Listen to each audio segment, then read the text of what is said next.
सबसे पहले तो आप सभी को संस्कृत दिवस की बहुत बहुत हार्दिक शुभकामनाएं। संपूर्ण देश को संस्कृत दिवस की मंगलमय शुभकामनाएं। देखिए, संस्कृत सबसे प्राचीनतम भाषा है। न केवल प्राचीनतम भाषा अपितु संस्कृत सबसे वैज्ञानिक और वैधानिक भाषा है।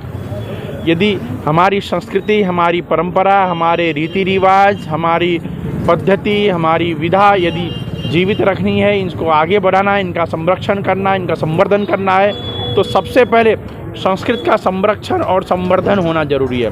सबसे पहले संस्कृत का प्रचार और प्रसार होना जरूरी है, क्योंकि व्यक्ति के जन्म से लेकर मृत्यु पर्यंत जो 16 संस्कार होते हैं, वो सभी पद्धतियाँ, वो सब विधाएं सब संस्कृत में ही। जब हम संस्कृत को जानेंगे तो हम अपने परंपराओं को जानेंगे। जब हम संस्कृत को जानेंगे तो हम अपने विरासत को जानेंगे। जब हम संस्कृत को जानेंगे तो हम अपने इतिहास को जानेंगे। तो इसलिए संस्कृत हमारे जीवन में बहुत महत्वपूर्ण भाषा है। यदि आपको श्रीमद् भगवद गीता जाननी है तो आपको संस्कृत पढ़ना है। यदि आपको वेद जानने हैं तो संस्कृत पढ़ना है। यदि आपको पुराण जानने हैं तो संस्कृत पढ़ना है।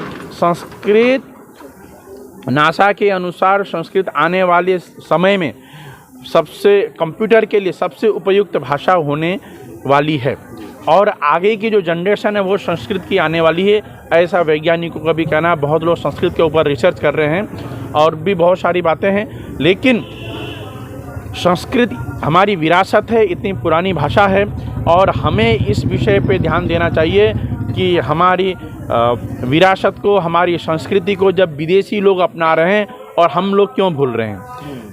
इसीलिए मैं सरकार से मांग रखता हूं, सरकार से निवेदन है, प्रार्थना है कि संस्कृत को राष्ट्रीय भाषा घोषित की जाए, क्योंकि संस्कृत ऐसी भाषा है जो पूर्व से लेकर पश्चिम, उत्तर से दक्षिण सभी भाषाओं से मेल खाती है। सभी भाषाओं की जननी होने के कारण सभी भाषाओं से मेल खाती है।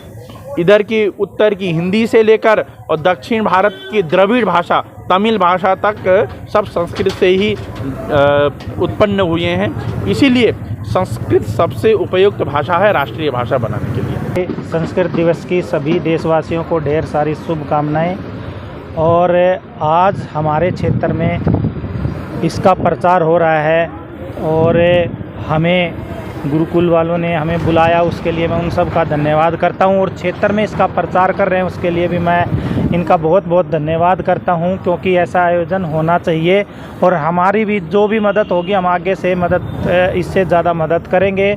और हम भी चाहते हैं कि इसका प्रचार होना चाहिए, क्योंकि आज के जो बच्चे हैं वो यूट्यूब की तरफ भाग रहे हैं। तो मैं उनसे बस प्रार्थना करूंगा, उनके माता पिता से भी, कि संस्कृत भाषा की तरफ भी बच्चों का ध्यान होना चाहिए। और जितना भी टाइम मिले क्षेत्रवासियों से कहना चाहूँगा, यहाँ गुरुकुल में आएँ और देखें कि कैसे छोटे छोटे बच्चे अपनी संस्कृत भाषा को पढ़ते भी हैं और जानकारी जानते भी हैं। आज मैं अपनी बात करूं तो मैं बहुत पहले संस्कृत मान लो 6ठी क्लास में लगती थी जब पढ़ा था, लेकिन दूर हो गए थे। अभी मैं गुरुजी का धन्यवाद करूंगा कि इनके कारण हम दोबारा से जुड़े हैं और हम जुड़े रहेंगे। और सभी क्षेत्रवासियों से भी अपील करते हैं कि जुड़े और इसको सपोर्ट करें। अच्छा, आज संस्कृत दिवस है, सबसे पौराणिक भाषा है संस्कृत हमारे देश की, लेकिन अब तक भारत की कोई राष्ट्रीय भाषा नहीं अपनाई गई। हम कहेंगे संस्कृत अपनानी चाहिए? हाँ, होनी चाहिए, और इसके लिए हम भी ऊपर बात करेंगे और जितना हो सकेगा हम प्रयास करेंगे। मतलब गुरुकुलों की संख्या बढ़नी चाहिए। गुरुकुलों की संख्या भी बढ़नी चाहिए, क्योंकि मैं निरंतर अभी कुछ दिनों से देख रहा हूँ कि बहुत अच्छा है, प्रयास है, रहेगा, बढ़ेगी। तो क्योंकि आजकल आप देख रहे हैं कि ज़्यादातर यूट्यूब मोबाइल से चिपक रहे हैं बच्चे और मानसिक बीमार हो जाते हैं।